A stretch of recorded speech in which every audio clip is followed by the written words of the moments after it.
Hey everyone, time for Puzzle Talk, Geocaching Puzzle Podcast brought to you by the Geocache Talk Network. If you'd like to become a patron, click on the Become a Patron link on the front page of the Geocache Talk website or head on over to patreon.com/Geocache Talk for more details. Patrons get the now famous Blackout Coin and other geocaching items during the year, as well as bonus content and invites. Special events only for patrons. Support levels start at as little as Bison Tube level, which is just $3 a month. That's all it is. Here are your hosts for tonight. Pathfinder 33, a.k.a. Charles Watkins, or the other way around, Charles Watkins, a.k.a. Pathfinder 33. Take it away. All right. Well. Oh, wait. Slow down. Hold up the train. Oh, wait a minute. Train. Hang on a minute. Should we let him in? I guess we should let him in, right? We had to kind of bust your chops a little bit. And your other co-host, he's muted. Electric Water Boy, who is muted. I'm sure he'll work on that. He's working on it. All right. So in the meantime, hey, welcome to there it goes. Talk. There you go. Now you're talking. If you enjoy the show and you are watching on the YouTube, don't forget to give us a thumbs up if you enjoy the show. That's right. Thumbs up. Tom gave it a thumbs up. Not that kind of thumbs up, Tom. That's right. So tonight's topic is yeah. Tonight's topic is codes. Last week we discussed ciphers and the various many types of ciphers that are out there. And then this week we're going to discuss codes. Like the tax code? Man, I don't even understand the tax code. I just know that I owed them money for the first time in my adult life this year because somehow I messed something. I apparently put a decimal point in the wrong place on some piece of paper somewhere. So and then we're going to discuss what the difference is on a broad scale in the difference between a cipher and a code.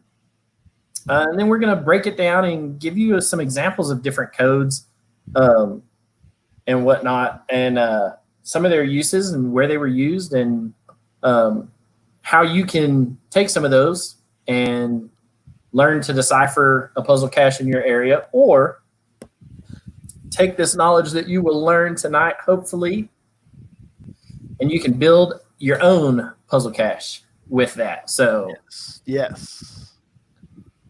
Love it. That is the goal. My first tip for tonight is set an alarm for the show because I was reading Amazon reviews about sugar-free gummy bears. Oh my gosh! That if you need to laugh, go read that. You're like, oh, I got a show to do. That's right. Right? Isn't there? I just looked at the time. It's like, oh my gosh, it's 8 o'clock. 5 minutes ago, it was 7. Yeah, it's man. Them gummy bears will get you every time. So gummy bears. So, all right. So what is the difference between, I guess let's break this down first. What is the difference between a code and a cipher? Ooh, I know. Ooh. I actually messed it up. We were talking earlier, and I'm like, oh, and there'll be one they'll talk about later. I'm like, oh, let me throw one in the notes for you guys because, I thought of one. And Charles was like, not technically a code. I was like, dang it, you're right. But that's okay. All right, Tom, break it down for us. So a code is where each letter, whatever symbol you're using, represents a word, whereas in a cipher, each letter or symbol, whatever, represents an actual letter. Yeah, there you go. In a nutshell, that's it. So a code affects the word as a whole, right? And a cipher affects each individual letter in whatever string of message you're trying to send, right? So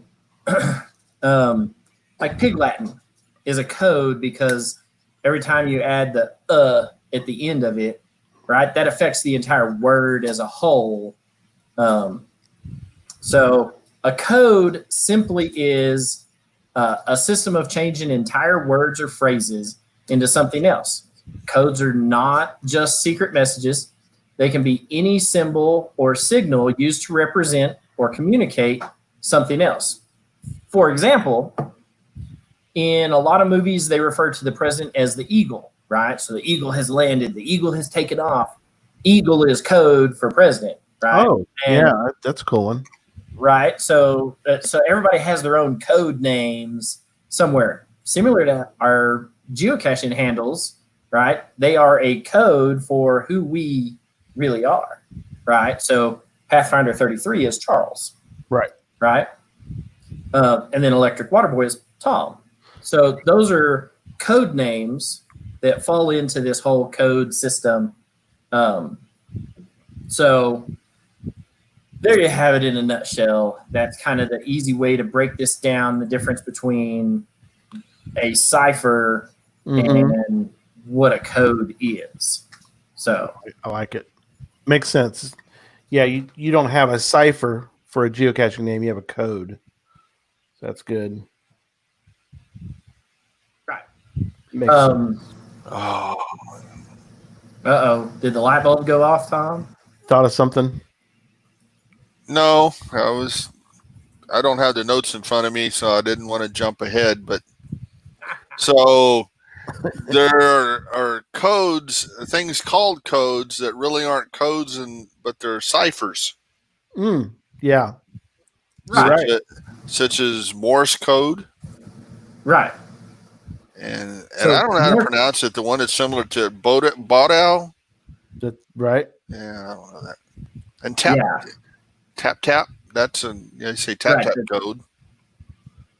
So, and those are all, and outside of the cryptography world, where you're studying codes and ciphers.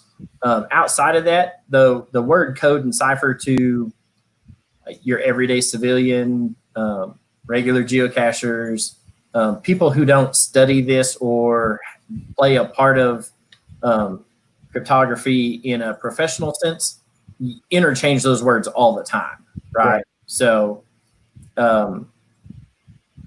initially, codes came out because of Morse code. When they're sitting there on the telegraphs trying to type out something, and the telegraph agency charged you by the letter of what you sent out. Oh.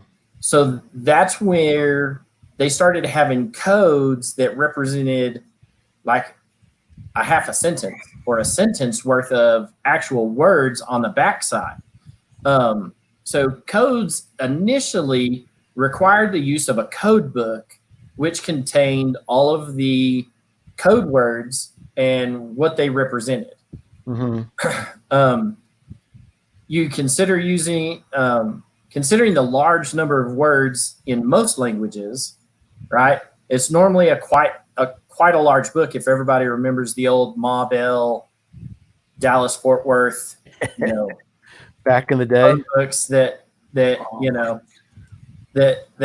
you could use for a booster seat in the car. So some of these books, and you can still find them at the libraries if you go in and look in certain ones, depending on how well the library is, how well it's stocked and things like that, how well it's funded. We'll have a plethora of some of these old telegraph code books in them. But those books were large. You had to have corresponding books, right? So everybody had to be using the third edition, because if you weren't using the third edition, some of the words meant different phrases. And so, but they were large books. The use of codes was rather cumbersome. Let's see, what do I have written here? It's a bit like a French dictionary, given the translation, to another giving the translation to and from the code word. Right.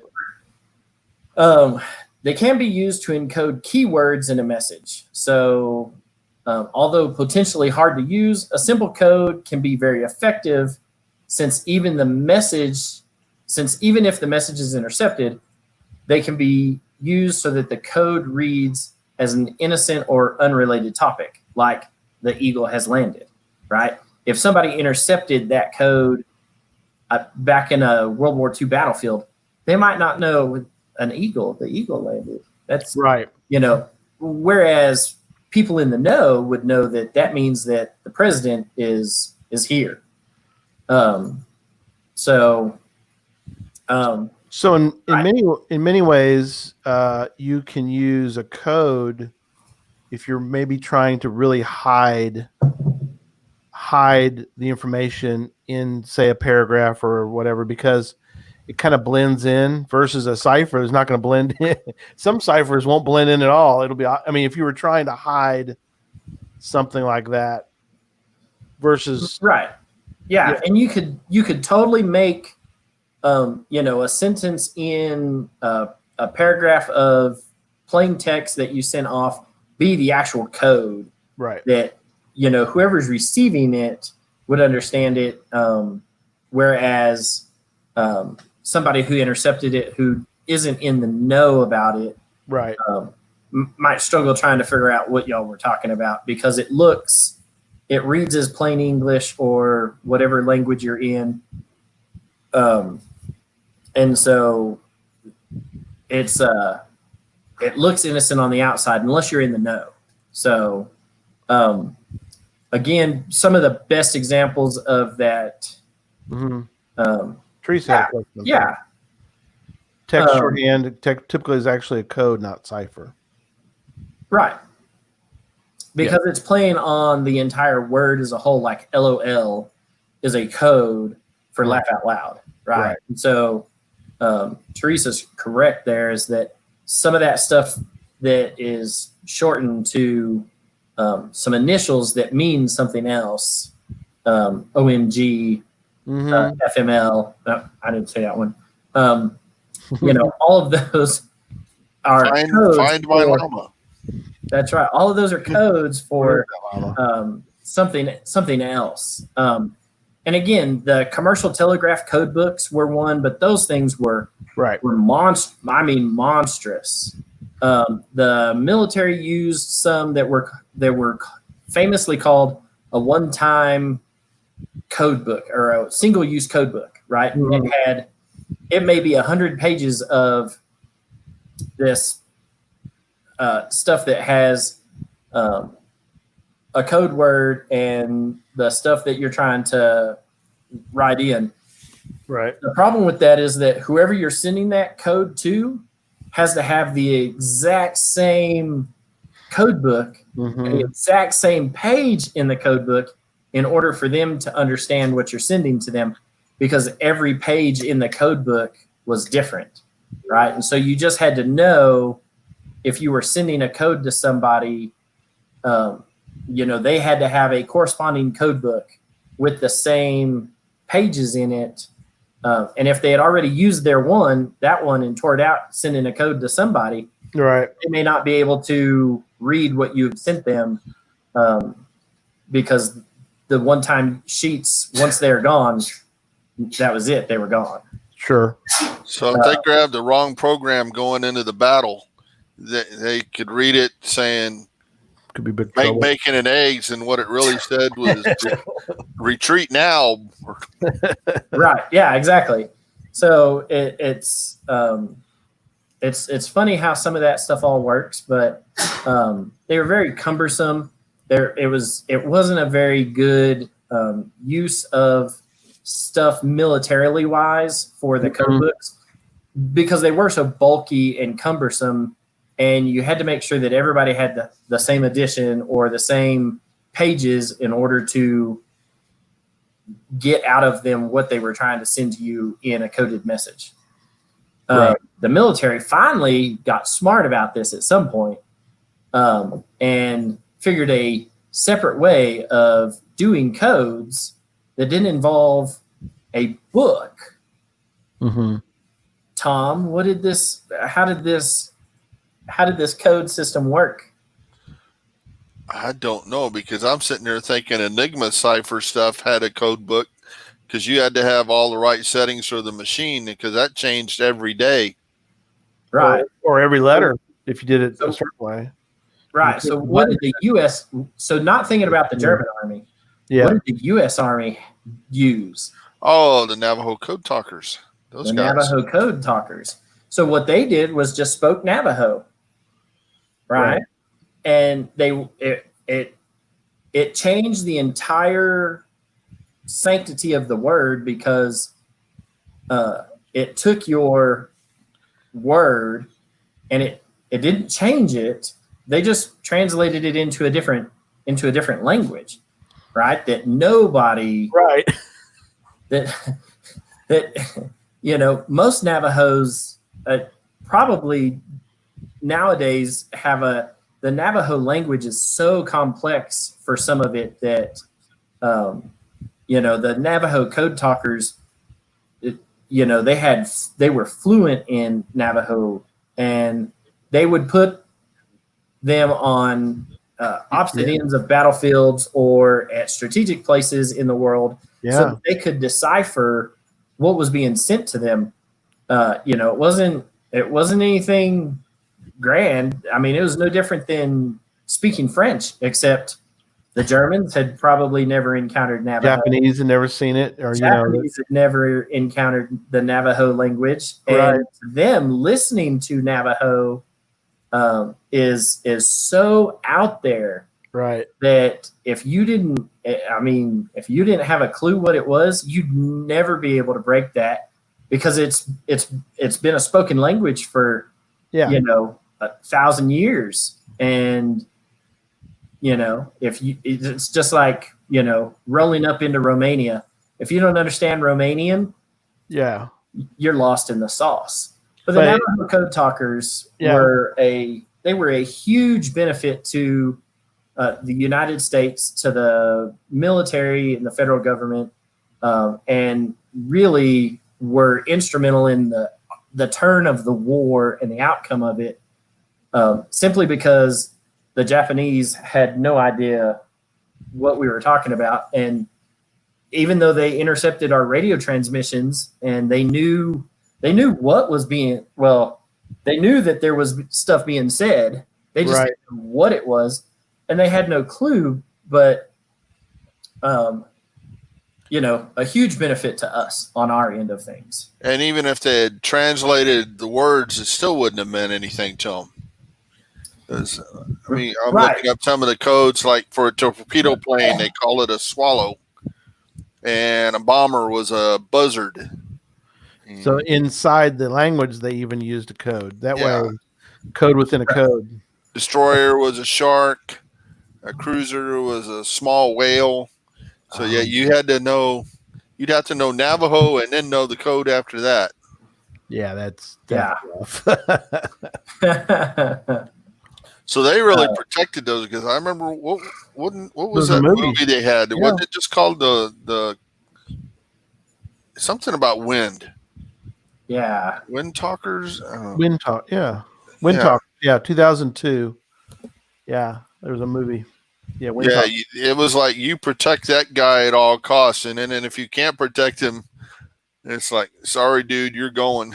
Nicolas Cage. You can't let that guy. You can't. I mean, he's the whole key to everything. He was the most important person on the battlefield at that particular moment in time.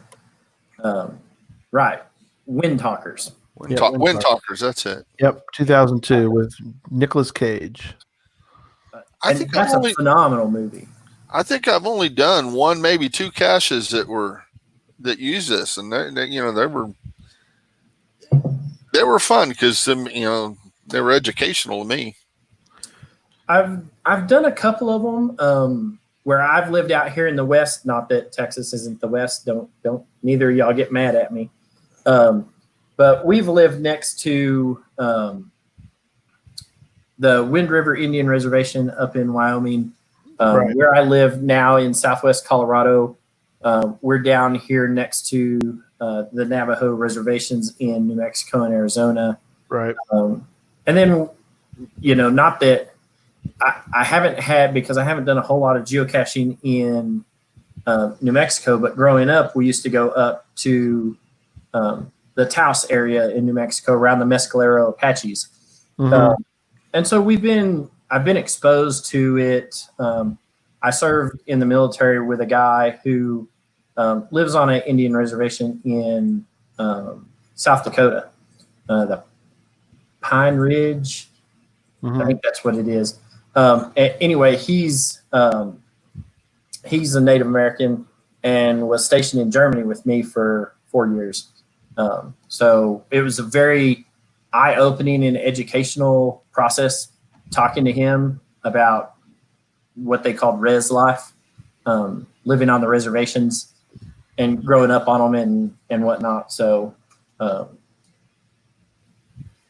I've done plenty of caches down here in Southwest Colorado and in Wyoming that were based off of, the different Native American languages, not just Navajo. But it's neat to see that each one of them has their own individual language that is distinctly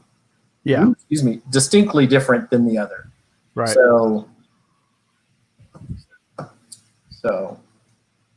you got a couple different ones too that'll be interesting to talk about tonight that I was not aware of. So this will be interesting.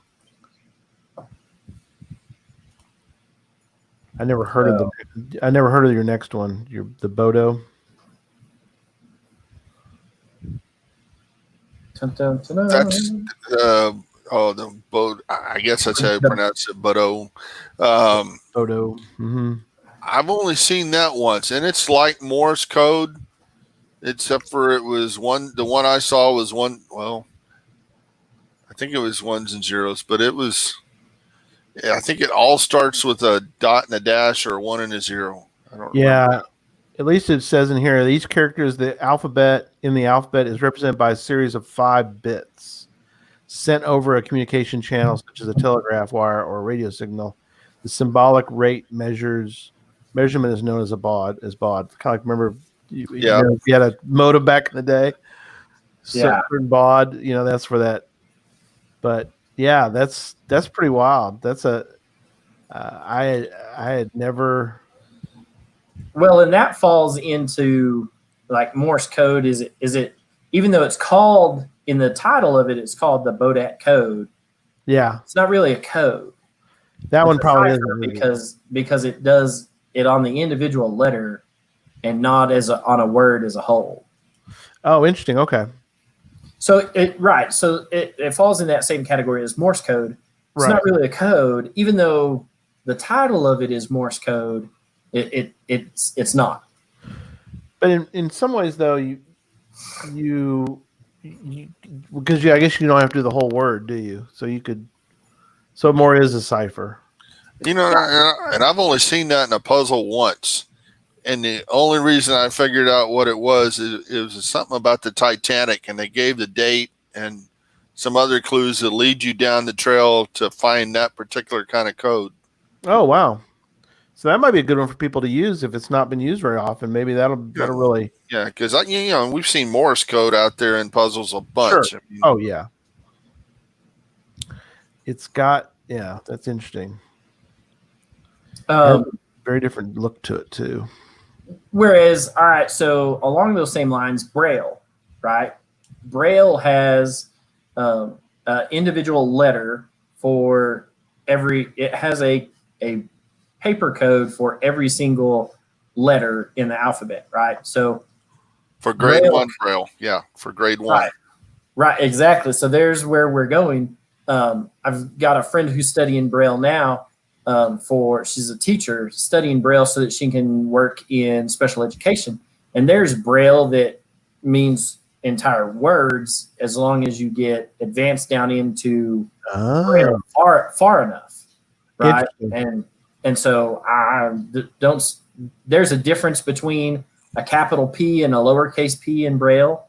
Don't start me, but because I'm nowhere And this near. guy should know, but he doesn't. Oh no. Nowhere near that smart. But I do know that Braille does have that where there are individual characters in the Braille library, which is a series of 6 dots that mean whole words. So, okay. So Braille can fall under both code and cipher, depending on how advanced and how far down the rabbit hole of education in Braille you want to go. So, Right. So I've never seen it, but there's also Braille for like math equations. Oh wow. And Okay. I assume it's the same 6 dot kind of thing, but there's probably some kind of set of dots to let you know that, all right, this is a math equation coming up. yeah. But Interesting. All right. So probably one that more people have been accustomed to is what 3 words? Yeah, this is interesting. Tom, you want to touch on what 3 words? Wait, what 3 words are we talking about? yeah, what Those 3 words. What 3 words is those 3 words? Which 3 words? Who's on first? Oh, No, gosh, what's we're on going to be second? here. This is going to be a long night. Okay, I promise to never show up late again. I Till tell you, next who's time. on first? Go ahead. So what who's 3 on words What's on first? is what 3 words is a coordinate system in a sense, Yeah. and it's actually used as a mailing address in a lot of countries. And if I remember right, it goes down to I can't remember right off the top of my head if it's 6-meter grids or 3-meter grids, but the whole world's gridded, and each one of those grids is defined by 3 words. Yep. And so if you had, and I've seen a bunch of those kind of puzzles in my area where usually they bold the word or put it in italics or something, but there's some clue to let you know that you need to use those 3 words, put them in the right order, and it'll put you in a location. I That don't think I have. is crazy. Yeah, I know about this, but I don't think I've ever seen a geocache. I don't think I have ever done one that's based off of this. Oh, there's a bunch of them in my area. I'm gonna have to get with you because I'm gonna need to put one out in my area now, just to be different. It is insane.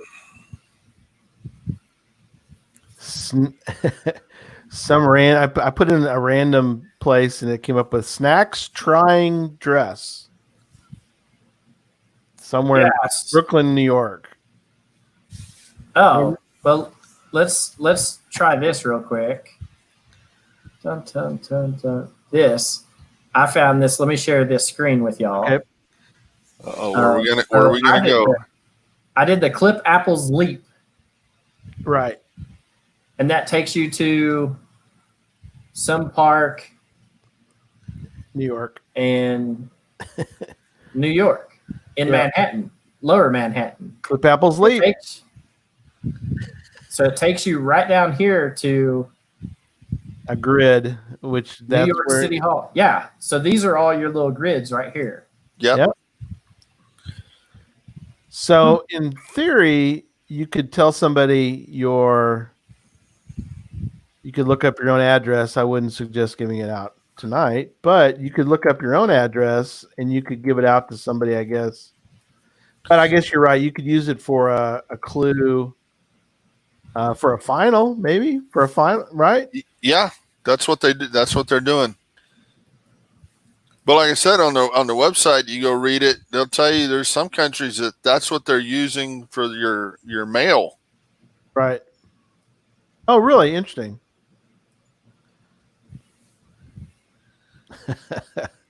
So I'm looking to put a cache here, a gadget cache here.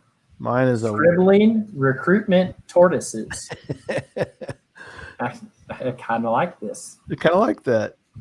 Yeah, I kind of like that. We've turned a monster loose tonight. I'm telling you, I'm gonna figure out a way to make one of these in the next week and a half before I leave for Utah. I've also seen that as red herrings, and some Oh, where yeah. they'll throw and they'll bold some stuff, and you think, "Oh, I got it," and then you find out, no, it's halfway around the world. That's not it. You're like, dang it. Oh yeah. Jeff says it's been used for rescues as well. I can see that. Make it very specific.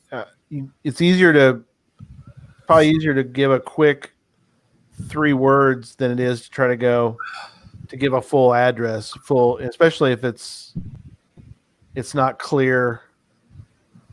You know, like up in Charles's neck of the woods, you know, people just tell you to, just go down the road there a little piece, and then take a ride at the big tree and go up the hill, and that's about it. Not going to help. So it was bugging me. I had to look it up. Each one of those grids is a 3-meter square. Not bad. So not bad. Approximately 9 feet. So it's 9 square feet. It's pretty close to our coordinates. Yeah. Yeah.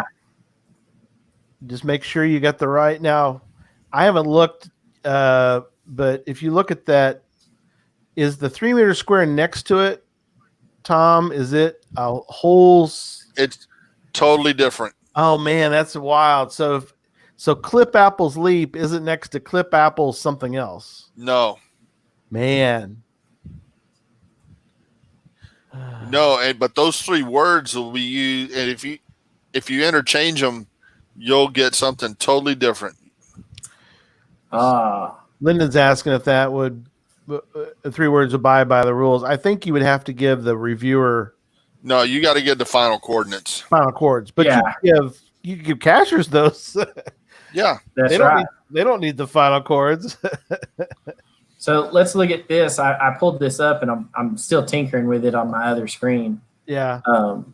So let's. So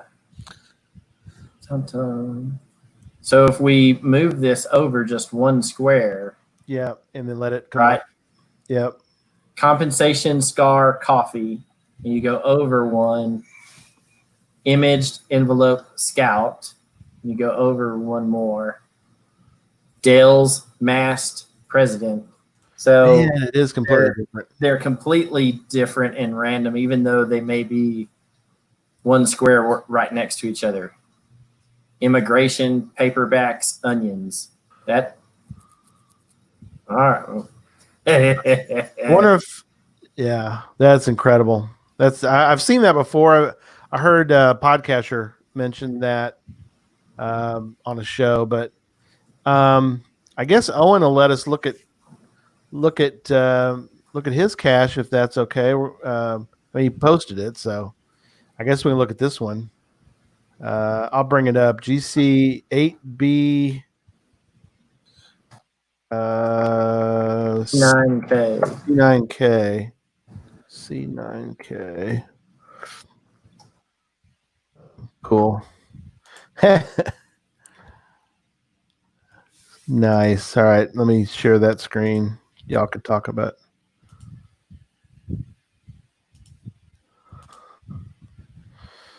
Cemetery with a 3-word name.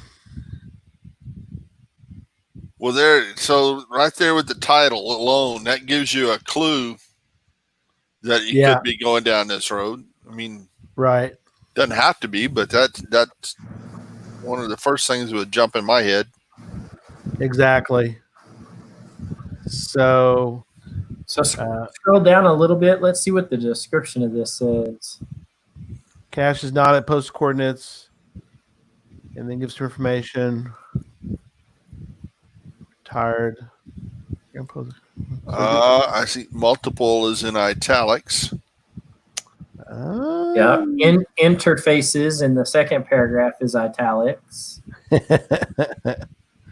we're solving his cache and herbs right there. Vegetable and herbs Yep. is in italics. Nice. All right, plug them in. See where you got it.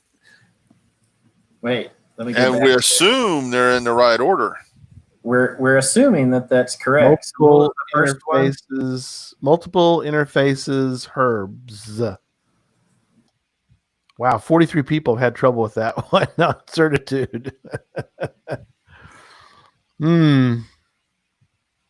See, multiple interfaces. Herbs or herbs, actually, but I said it with an H just so you know there's an H there. Probably doesn't want to. I don't know if he wants to solve his puzzle on this show, but I mean, he threw the GC code out there. He's got nobody to be mad at but himself. Well, he hadn't popped up. He said you got the words, but don't assume. So yeah. Oh, okay. Still though, that's pretty tricky. I like it. That's probably why you've got. It's probably why you've got 43 people who didn't do it, who put in whatever they thought, and so with the right words, there's 6 different options the way that you can put those words in. I guess so if you do it in the order that it's in, that it falls in the cache page, yeah, it puts you in the Mendocino National Forest. So wait, go up and let's see where the cache is actually at. The cache. Oh, let me go. You want to look at it from this perspective, or no? I was just going to see. No, go up to the very top page where it says. Oh, where is that? The very top. Missouri. So it's in Missouri. So multiple interfaces and herbs can't be right. Right, because everybody did exactly what you did first. Right. But interesting. That's interesting. Yeah, it's something different, and like he even put a twist in it because obviously, it's not,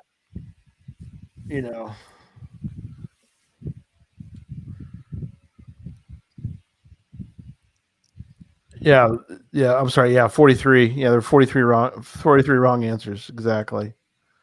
So if you do herbs, interfaces, and multiple, it puts you outside of Lebanon, Oregon. Obviously, still wrong. Still wrong. Interesting. Rasputin Sloth says the emergency services used it here in Australia. That's good to know. I mean, that was useful. Yeah, and Jeff saying, you definitely have to make sure that you double check your spelling. Check everything. Yeah, that's that. I went back to. That's why I was trying to get you to scroll up on it. I was like looking at it like. You puzzle guys, I tell you, you can solve his puzzle on the show. It's a live puzzle. Go do it on your own time. Don't do it on. Well, we ruled out 2 possibilities. You still got 4 to go. Yeah. Right. Oh, Nick says 2 of the certitudes were his. Yeah. Well, all right. So one of these puts you just outside of, puts you on the Crow Indian Reservation in Montana, south of Billings, Montana. So that's over by Custard's Last Stand. Right. That the Crow Reservation there. We've been through there and nice area. Yeah, but not where the cache would be. Not where this cache is at. So I'll work on it later. Thank you for the puzzle. Yeah. Way to go. And I'll make sure that once I get this solved correctly, I'll put a note on the cache page. Love it. So, all right, Tom, you put this one in the show notes. Resistor code. I like this one. Resistance is futile. That's right. Who said that first? The resistance is futile? Yes. Lord Darth Vader. No. Lord Darth Vader. I was waiting for you to say Star Trek stuff, but no, it's Doctor Who. Really? Was the first one to use that? Doctor Who had that first way back when. Way back, right. Isn't he a way woman back now? in the day. All right, so reel me back in. Yeah. Resistor code. So resistors are. Oh man, you're gonna get me talking out my butt here. So resistors are parts of electronic stuff that impede current, right? They slow it down. Okay. I don't know. Yeah. There's ohms, amps, and resistors. Anyway, so for the different size resistors to show what the measurement is on the thing, they have color codes, Mm-hmm.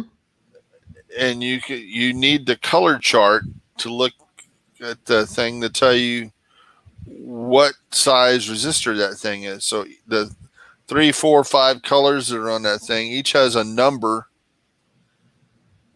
And these used to be pretty popular puzzles a bunch of years ago. I haven't seen one of these in a long time. Mm-hmm. But now there's going to be a resurgence because we just told everybody about these colors and the numbers. And I'm okay with that. Let's bring it back. Look at and make it new. Yeah. Yeah. So The thing is, if you haven't seen one of these ever, Mm-hmm. it's new to everybody. I mean, it's new to people who've never seen it. yeah, absolutely. And you can always come up with new ways to put these things out.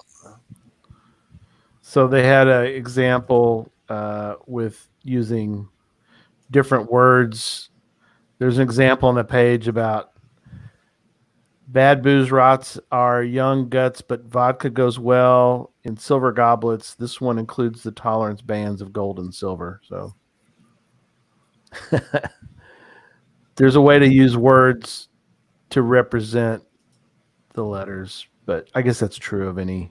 So it's kind of a cipher, I guess, in a. Well, okay, so that's like the thing with the planets in order. Yo, right, Was it- right. Yep. We had one the other day like that. Our little group had one where we had. Was it my very eager mother just ordered 9 pizzas? That's right. Because you got to add the pizzas because it is a planet. It is a planet. So Owen says, "Oh, it's all good. Feel free to visit. Thank you, sir." I guess for Absolutely. the modern kids, it's my very energetic mother just ordered nuggets. Oh, no good. Can't Yeah. even with Neptune. Pluto's out there. It's not, you don't want to build a summer home there, but it's there. it's there. Come on. It's So yeah, I've actually seen one of these, and it's kind of neat to be here because I've seen one of these that just had the 5-band one. mhm. Right? So it gave you the north and south degrees, but it made you do the decimal, the last 5 digits in the code, right. for the GPS coordinates was one of these. And so it just said, assume north, 118 and west, Right. whatever. You can't have a north 118. You can't have more than north 90. But anyway, it was, whatever, north 77 and west 108. Right. And then it just gave these 2 little deals with 5 color bands in it. And I sat there for a long time and was like, The heck.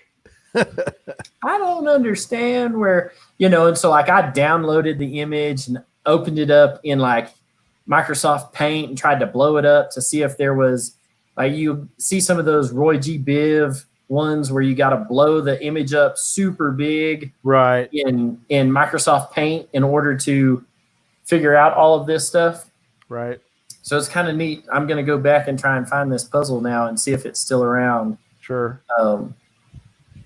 Just to see. So interesting. Do you remember what clue there was for you to make you send you down the resistor code stuff, or? The cache page title. The cache title was something about it's electric or something to that nature. So it led you to believe that it had something to do with electricity. I was young and naive at the time. I think everyone I've seen had something with resistance, either in the title or in the write-up. Something to throw you down that way. Something about the Borg. Resistance is futile. Yeah. You will be assimilated. That's right. Yeah, I mean, Ed brings up the point. Obviously, you could double down. You can double down on any of these, but yeah, you could double down in your puzzle. Yeah, it's a good point. You could put the Navajo word for oh, right, for each one of those battleships and airplanes to give you the words to come to this thing. Yeah, you can make it deep. You could do a Polybius square that does letters that gives you a word, and that word then takes you to the 3 words page. And you guys are evil. I don't know about this puzzle stuff. I don't make them that evil. I've seen them layers deep like that, but yeah. I know we're getting off track, but Charles, the one that was done recently, I know you've looked at it and you couldn't figure out, but was it a double down, triple down type of puzzle that was the oldest puzzle that was solved recently? Oh, I've you don't know if it was called GMT2 hyphen It's All Phil's Fault. Right. And it was somewhere in the greater Boise, and it was the Roman numerals too. Numerals too. But right. So do you know if they triple, quadruple, quintuple down on various puzzle possibilities, or no lie, I have no idea what they did. Because it obviously you can make them more difficult if you add more. Right. And I want to sit there and think that this one was a difficulty 5 puzzle. Sure. The terrain was a 2.5 or 3, something like that. Have you, based on where you at, because Tom and I are not really in terrain that typically lends itself to where you're at with the mountains. Yeah, train 5 here is a speed bump in a Walmart parking lot. That's good. Do you know of anybody or have you ever doubled down in the sense of making a very hard puzzle that also is up on the top of a 14er? Or have you heard of anybody that's done something like that? That's pretty cruel. I don't know that I know of one that's up on top of a 14er. Or the bottom of a river, or the river, bottom of a lake. Yeah, there's a geocacher here in Colorado who is a mountain climber. Right. And he absolutely loves to do some of these puzzle caches where you have to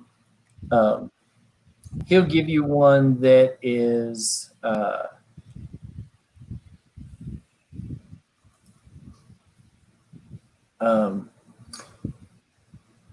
looking at his mountain climbing maps. Each mountaintop has a point and a name or an elevation to it, and he'll give you something like dragon, elephant, brown bear, and these are all names and points on these U.S. Forest Service or hiking, mountain climbing maps that he has. Okay. They are points on the map that are, hilltop names or stuff like that.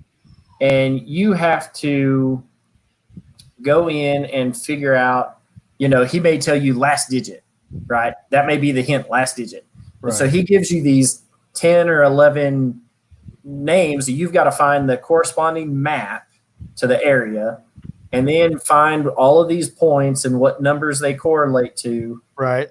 Then go out and he likes to mountain climb. And his caching name is Denali 41. Oh, right. Uh, Denali. and There's a he mountain. is, but he does a lot of these that are out on hiking trails.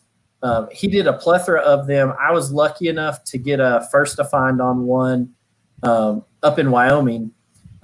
He's got this series called the Near the Boundary series, Mhm. and he puts them right at the edge of a wilderness area. So, let me I haven't asked him permission, but I'm going to share this real quick. So this is his Near the Boundary, the Fitzpatrick Wilderness area. So this is up in Wyoming. Right. And as you scroll down this, Mhm. here are the names that you've got to find on a map somewhere, right? Okay. And Wow. he'll tell you that it's in Fremont County and use final digit, right? Right. 2 people have got a correct solution through the solution checker. 55 have not. 55 have not, right? So I was lucky enough to figure out how to do this while I was working in Wyoming. Right. I actually happened to have that particular map that corresponded to the words sitting on my desk at work. Wow. And I solved it with a friend of mine, and it was out near his house. So he's got a bunch of these near the boundary, and it's near the wilderness area. So normally, wilderness area, you have to hike through the national forest to get to the wilderness boundary, because the wilderness in most cases is landlocked in the middle of a national forest somewhere, and you can't just drive to the boundary, generally speaking. Right. But he's got a host of these that have that are like this, where you have to figure out what these code words mean, and then you have to figure out the number that's associated with them, and then you got to hike out to get to it. Wow. And not only does this one, the Fitzpatrick's Wilderness Area one, is a difficulty 4, right? Mm-hmm. Well, sometime, like the one that we found up near Cody, Wyoming, we solved the puzzle fairly quickly, like within a couple of days of it being out. But then finding the cache, like, he is devious for how he camos his containers, and sometimes they're just simple little pill balls, but he'll camouflage it. He has, he'll take camo from like a ghillie suit and wrap it around it and then zip tie it to it, and then he'll zip tie that to the bottom of a exposed root ball at the bottom of the bush. Right. And then throw leaf litter on top of it. And so not only is it going to be fairly difficult to solve his puzzles. Wow. But once you hike out to get to it, right, finding it, a whole nother ball of wax. I really have enjoyed finding. He's got some multi-caches that he uses just the decimal degrees. He doesn't use, it's like, it's like UTM coordinates and whatnot. So he doesn't do the standard traditional coordinates, because that's not what mountain climbers use. Right. And so you have to convert the coordinates over to something, or convert your GPS over to use the other coordinate system, and then project a waypoint for his multi-caches. I've really enjoyed them because I understand how that mapping system works. Yeah. But has not always been easy. But he will get in there and do some of those where they're just, phenomenal caches. So it'd be a good show to do sometime. To do a show about the different ways. Because there's lots of different. Well, not a lot, but there's enough to confuse people. Yeah, a handful of ways you could do coordinates a little bit different, I think. Yeah. So, all right. So you brought this up, and I'm going to show you this cache page. So here's the GC code. Oh yeah, there it is. Yeah. GCZ19X. When did it? Right? When was it put out? By the way, what was the date? 2006. Wow, 10 of 2006. a long time And ago. it's only been found one time. Wow. It was found 5/17 of 19 by the blue turtle. And it hadn't been found since then. It hasn't been found since. Wow. This was at the time the oldest unfound puzzle cache in the world.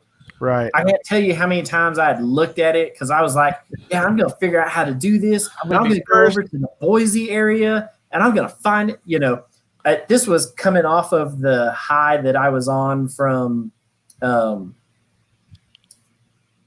finding Mountain Goat, which at the time was the oldest unfound geocache in the state of Wyoming. Right. And I was the first to find on it. And it's only been found one other time. Wow. By a couple, I think they're out of Kansas or Nebraska. Cool. And so they made the trip out there. It's a husband and wife team, and they did it from the opposite end that I did. Mine was a 23-mile round trip for one geocache. Wow. They did it from the other end, and I think their track was 22.5 miles round trip. Right. For it. But in this cache, when you look at it, there's so much going on that it's kind of hard to figure out where to start at, right? He makes you earn it. You're right, Ellen. Yeah, for sure. So when you look at this, here's Chubb, right? So you got initials. You got GMT to GMT. Right. You got Chubb, which is the Celery Hucksters United Brotherhood, right? So you got to go down that rabbit hole. You've got the Federal Department of Top Secret Agriculture stuff. Mm-hmm. But forget you ever heard that stuff, right? And then there's Chubbies. Red hole. There's several. So there are several of these in here. Some red herrings in there. That kind of, and then there's this code. Oh, and it's in groups of 5, right? So it kind of makes you think, oh, well, this. But when you come up here, it is a difficulty 5, terrain 1.5. So this. Remind me, 5 digits, is that Polybius or is that another? When you see 5, what do you normally think of? Polybius square, is that a 5? Is that what I'm? No, I was thinking Big Near for this. Oh, okay. I'd have to look at, and I've done a lot of different stuff with this, but I haven't even been able to get through the first layer of it. From my understanding and reading the one page, right? Mm-hmm. Right. It was almost 13 years old when this, but you sit there and see that whoever found it put a little code in here as well. So, it's Skin Guy is the cache owner, and he's got a bunch of good puzzle caches out in the Boise area. So this one is is out here in the Twin Falls, Idaho area. So Linda was asking about, it looks like he does check on it, at least some. Yeah, I mean, he did an owner's maintenance in 2015. Right. And so it got published. He's gone out there and done an owner's maintenance. Yeah. This guy sat there and said that, he had reached out and the cache owner verified that the cache was there. So at some level, he goes out and checks on them. Yeah.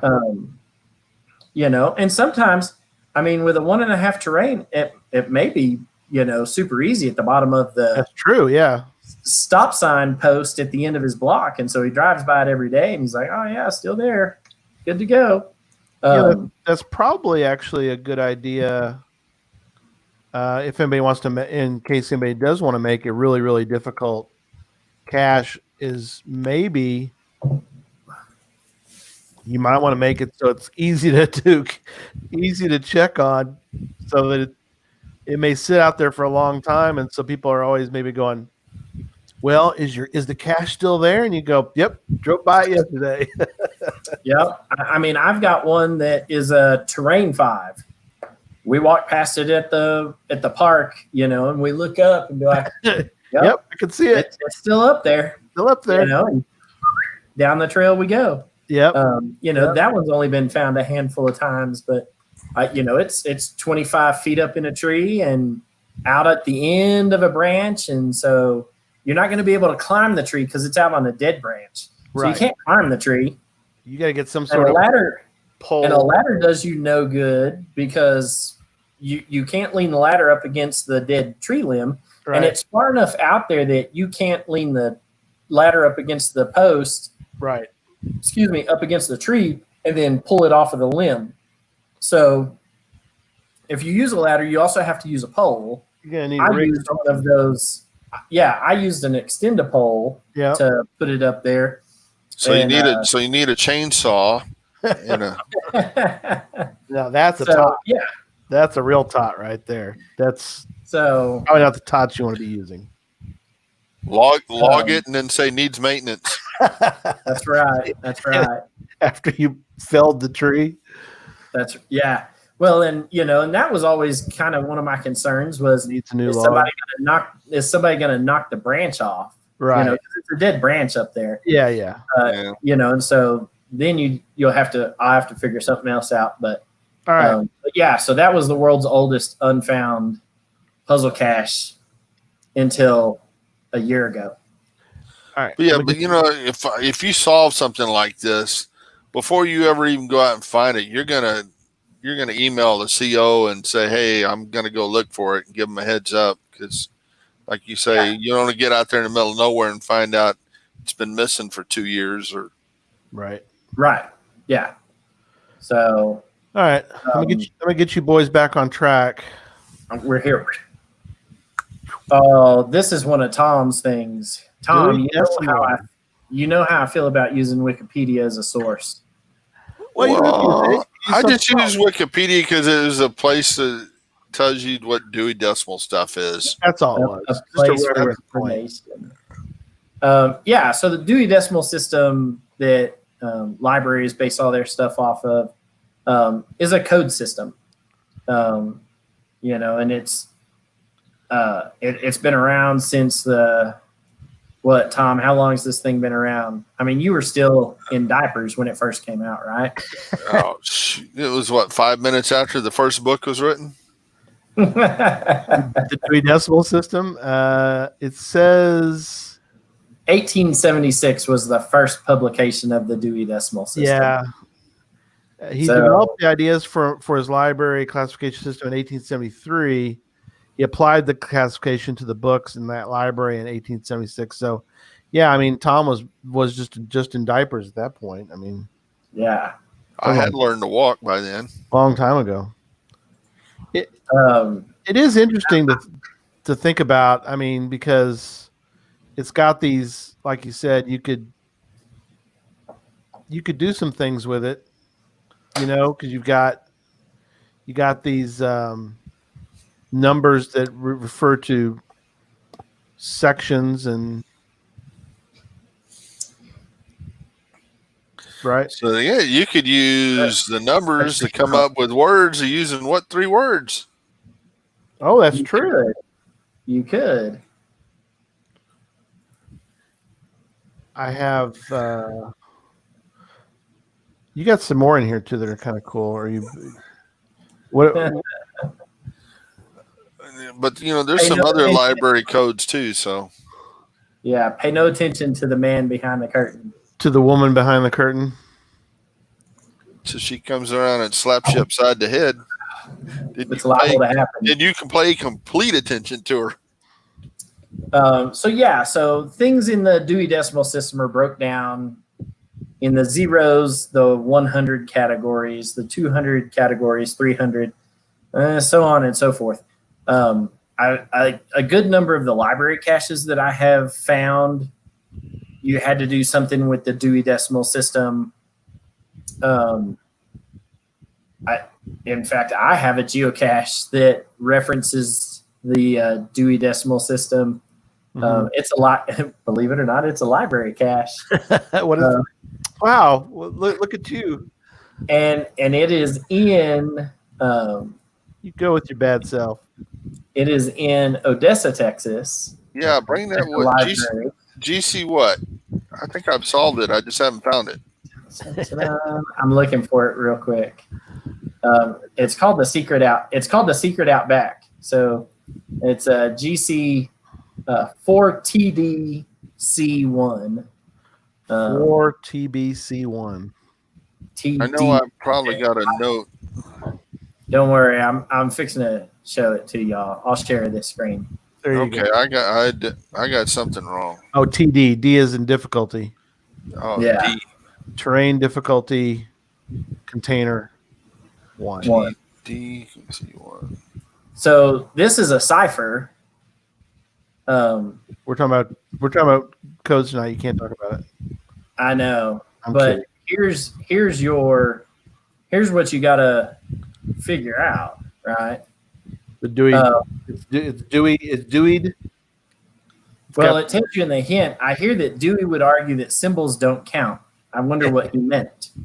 Right? I'm sure he would suggest that you read carefully. Now, in all honesty, I owe all of this top portion to the language lady. She's a geocacher in Nacogdoches, Texas. I wholeheartedly stole almost every last bit of this from her cache page that is called, I think it's probably called the Secret Outback, the Secret in Nac. It's in Nacogdoches at Stephen F. Austin. Right. I straight up stole this entire idea from her. I think I was the second to find on her geocache. Right. I had to go to the reference section in the library and find a book. But this is one. It references the Dewey Decimal System, and in the hint. But this was a fun one to figure out. I've had a couple of people solve it. 11 people have solved it. I did owner maintenance on it for the first time in 5 years. Here earlier this month when I came down to Texas for Texas Challenge. Right. So it's there, but I've had some people tell me that the hint doesn't give them enough information. It does if you know. And I've had a lot of people email me. Oh well. Or is it? Or is it? Maybe not. So, and in fact, it had a DNF by this guy. Was the first DNF on it, and I was like, what?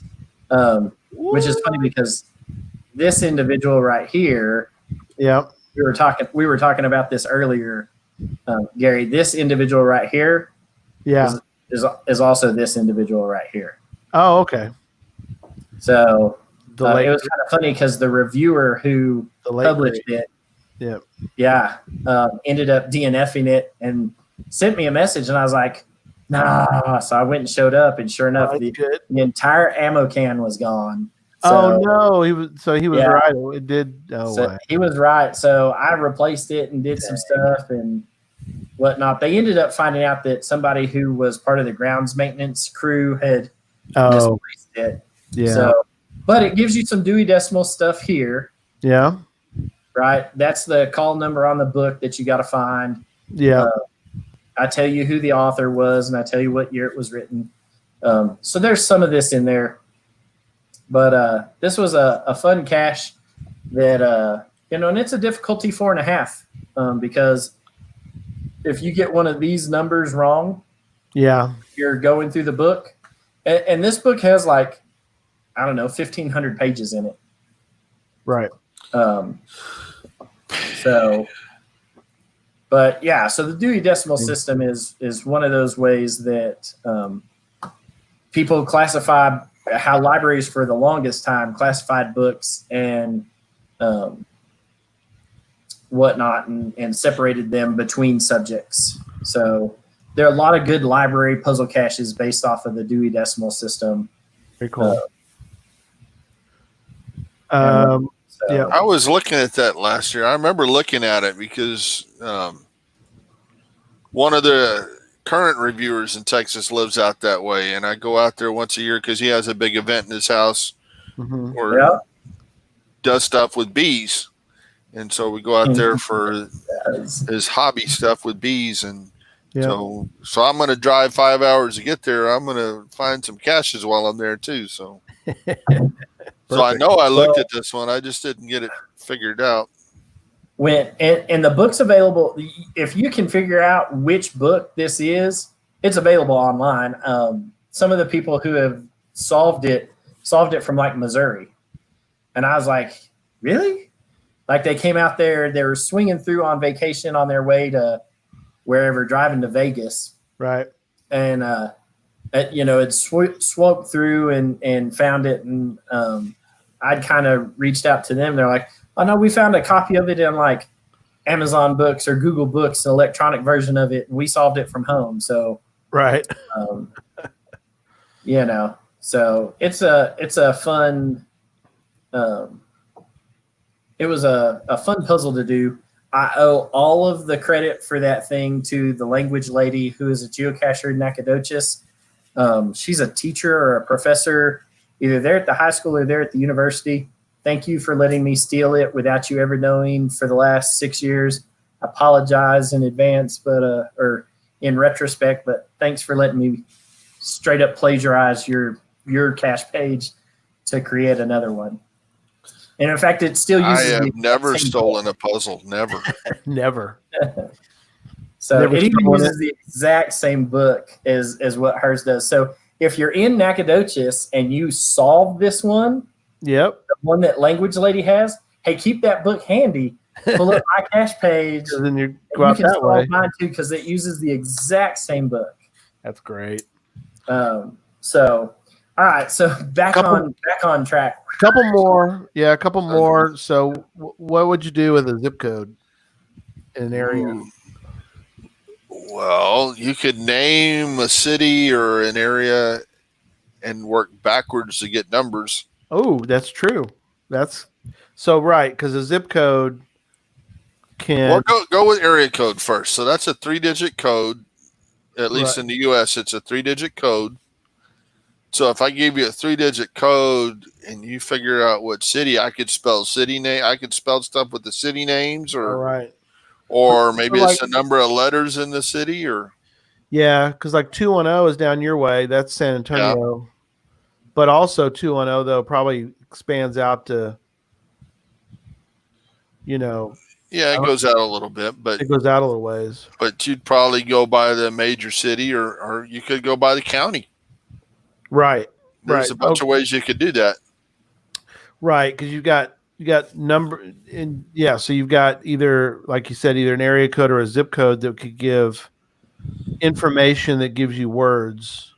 So that is a code. Area code or zip code is a code. That's the whole point. Especially with the dash 4 or +4, you get real specific. Well, not really. Right.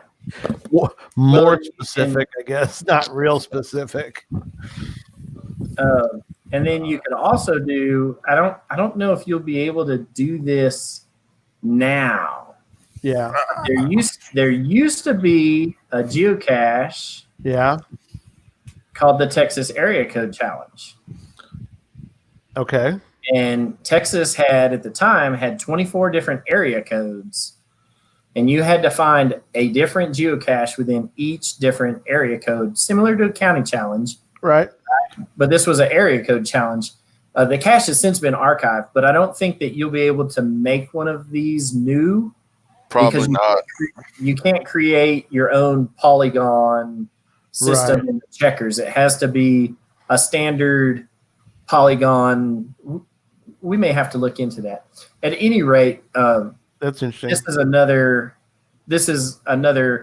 This is probably for challenge talk more than it is for puzzle talk. But yeah, since area codes got brought up, I don't know if you could still do a new one like this. But there are some of these that are still out there in existence. Yeah. So, yeah. How would you do? I'm not familiar with bus route names, but I guess it's the same thing, right? You take same thing. So I was a bus rider before COVID. Right. I rode the 17, which was an express bus. So you could use the bus routes. The buses all have different route numbers, but the route numbers routes have names too. Mm-hmm. So there again, you could go with 3 words, or you throw out the words for the bus route and use it backwards to get numbers. Oh yeah, very good. I got one more I thought of for you guys. Tell me what you think of this one. And we're starting to get toward the end here, but I did this as a puzzle. One of my few puzzles I've done. I need to do more, but have you ever seen the PGP list, PGP word list? I think it's fairly rare as far as being. I saw one like that, but you don't see it very often. I don't think. There are words that I've seen one cast with that. They're words, and they have an odd and an even, and they translate to a hex. But you don't have to use it as hex. Well, you could, but you don't have to use it as hex. You could use the numbers as part of your lat long. That's what I did. You could use 0 through 9. Yeah. So what I did is I split up my latitude and longitude into two-digit numbers, and then I took the 2 digits. I used it because if you like, for example, north 33, so you look for 33 on here and chisel, right? Exactly. Now I also gave a clue as to whether it was odd or even. It was kind of it was a description, and I added it in as a description to into this. Gary, which one are you looking at? Because now I'm curious. Maybe it was yours I looked at, because I remember looking at one like this. Could be. I'll grab mine. I'll bring it up real quick. It's since been archived, but it was called Westwater. You might have. It went a long time without being found, and then it's I'm bringing it up. So let's switch screens, and I'll show you this. It's called Westwater. It was eventually found. It's been archived. Called Westwater. GC 5 ground terrain 8. GC 5 ground terrain 8. 5GT 8Y. And so what is the odd and evens with this? Yeah, so I think I did them all. I might have did them all even. I'm trying to remember. Okay, so the actual words have either an odd or an even letter count. Yeah, so I called it a pretty good puzzle, and that was my clue for people. The PGP. I like it. PGP, a pretty good puzzle. A pretty good puzzle. It's also used for resistors too, I think. For colors, because I mixed them together. I used colors and for the resistors. But yeah, so chisel is capitalized, adult is capitalized. So if you look at the word list, You can find the word adult, and that gives you some more. Gives you, it's a hex, so you can look at that. So I like it because it's kind of rare. People don't really look at PGP lists very often. Well, it wasn't yours, so there's another one out there that I've got solved. I don't know if I found it or not, but yeah, I remember seeing one. I did that one a long time ago. That was in 2014. So I didn't even have a check. I did have a checker for it. What checker was this? Oh, events. Remember events? Yeah, that was Prime Reviewers. Yeah. So that one, that's another thing we'll get into someday is checkers, but that checker is long gone. Yeah. Yeah. So Lyndon mentions about freeway numbers. That's an idea. True. Yeah. Oh, interesting. I didn't know that. Postnet barcode encrypting of zip codes seen on envelopes. So you could do something with that. That's interesting. I've seen that. Yeah. Just finding your way is telling you it wouldn't be a legal challenge today for all you challenge folk. Yeah. That's an interesting thought. Ed also mentioned about ISBN has 2 forms, each with a calculated check. What's that? The ISBN number. Yeah, the ISBN. ISBN. ISBN. No, that's college professors sit there on day one and be like, you need to buy this book. That's right. ISBN number. Don't buy the one that doesn't match this. There are 2 books with the same name. Oh. I'm there plugging. You go. That's a cheesy plug, isn't it? You should go buy the Ammo Can in the Woods, a geocaching anthology by Gary Slinkard. It's got puzzles in it. What puzzles? It's got puzzles in it. I think Charles might be in here somewhere. Oh Lord. I know. Where you were like, hey, I like that picture. Can I put it in the book? Yeah, that's what I did. I got our buddy in there. Oh, that guy. No, that's Josh Gates, isn't it? The Aussie geocacher. Good day, mate. It's also got other stuff in it too, but yeah. So that ISBN number is the one back there on the barcode at the back. Yeah. So on the very back of it, it's got a ISBN number. Yeah, right above the barcode. There it is. It's not going to focus. No. Back there, trust us. It's there.